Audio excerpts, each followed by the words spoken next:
All right, the US Navy is working to recover parts of what the White House says is a spy balloon from China. Lawmakers are close to learning more about what happened. Congressional leaders from both parties will be briefed on this as early as tomorrow, and there are still a number of questions here about the timeline and the response.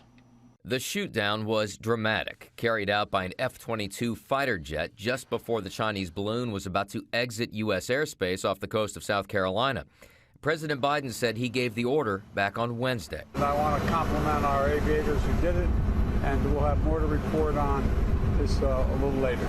Thank you. Well, they'll have more to report to Congress this week, where there are concerns over what was seen as a clear provocation by China, especially after the balloon was allowed to traverse most of the country on a path that included sensitive military sites before it was shot down. What began as a spy balloon has become a trial balloon, testing President Biden's strength and resolve, and unfortunately, the president failed that test. I'm grateful that the military took decisive action when they did and how they did, but we obviously have issues here. The Pentagon says it didn't want to risk having debris rain down on populated areas.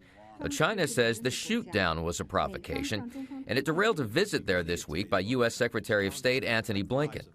And while the Navy and Coast Guard work to recover parts of the balloon, U.S. military officials say that Chinese balloons have entered U.S. airspace before, even during the Trump administration, something the former president and some of his top officials denied. Well, it's not true. I can refute it.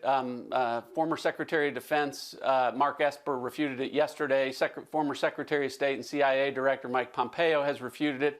All of this as the president prepares for tomorrow's State of the Union address, and China may now figure prominently in that speech.